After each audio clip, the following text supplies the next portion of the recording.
مرحبا متابعيني، إن شاء الله تكونون بألف خير أينما كنتم. وصفتي اليوم راح تكون حلا الكاسات بالكاسترد والكراميل، جدا شهية وخفيفة ومكوناتها بسيطة وتقريبا متوفرة بكل بيت. شكلها حلو ومناسب لجميع المناسبات، يحبوها الكبار والصغار.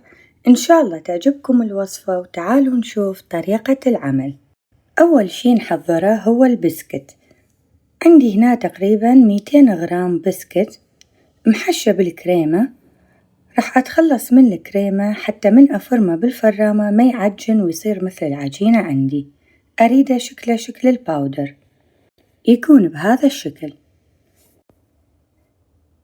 بعدها نحضر الحلا الكاسترد.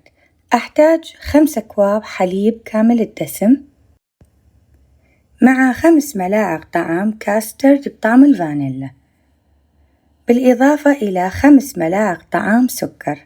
ممكن تضيفون أقل أو أكثر، يكون على رغبتكم. بالإضافة إلى ربع ملعقة صغيرة هيل مطحون مع ربع ملعقة صغيرة فانيلا حتى يعزز لنا الطعم. نخلط المكونات بشكل جيد وبعدها نرفعها على النار. نخلط بشكل مستمر لحد أن يبدي يثقل وتظهر الفقاعات على الوجه ويصير بهذا الشكل وبهذا القوام. نسكبه بصحن كبير. طبعا هذه خطوة إضافية، ممكن تسكبوه بطبق التقديم مباشرة إذا ما توفرت الكاسات عندكم. بعدها أغلف الوجه بنايلون تغليف الطعام وأتركه تقريبا مدة ربع ساعة لحد أن يبرد ويصير بدرجة حرارة المطبخ. طبعا القصد من تغليف الوجه حتى ما ينشف ويتغير لونه عندي. نحتاج كيس الخاص بالحلويات، وهذا النوزل يكون بهذا الشكل ورقمه 4B. نحتاج كوب كبير حتى نضع كيس الخاص بالحلويات بداخله. نفتحه بهذا الشكل وبعدها نبدي نعبيه بالكاسترد. حاولوا أنكم ما تعبوه بشكل مفرط حتى تاخذون راحتكم وأنتوا تزينون. نغلقها بشكل محكم وبعدها نبدي نشتغل. عندي هذه الكاسات وممكن تستخدمون أي كاسات متوفرة عندكم. نضيف تقريبا ملعقة طعام مليانة من فتات البسكت.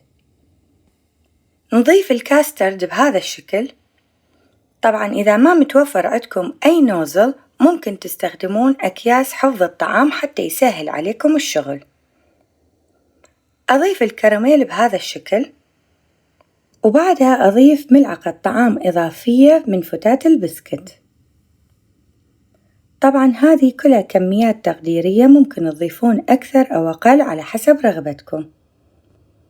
أضيف كاسترد مرة ثانية وأحاول أشكلها على شكل قمع حتى يكون شكله مرتب وحلو. لما تضيفون كل المكونات بأسفل الكاسة حاولوا أنه ما تركزون على التعديل، لأنه الشكل العشوائي يطلع أجمل وأحلى. راح أزينه بالفستق الحلبي الغير مملح، وممكن تستخدمون أي مكسرات متوفرة عندكم. أزينه بنفس البسكت بهذا الشكل، بالإضافة إلى قطع الويفرز. ممكن تزينون بأي قطع شوكولاتة متوفرة عندكم. وهذه هي وصفتي اليوم، وصفة جدا شهية وخفيفة ومناسبة لجميع المناسبات. إن شاء الله تكون عجبتكم طريقتي.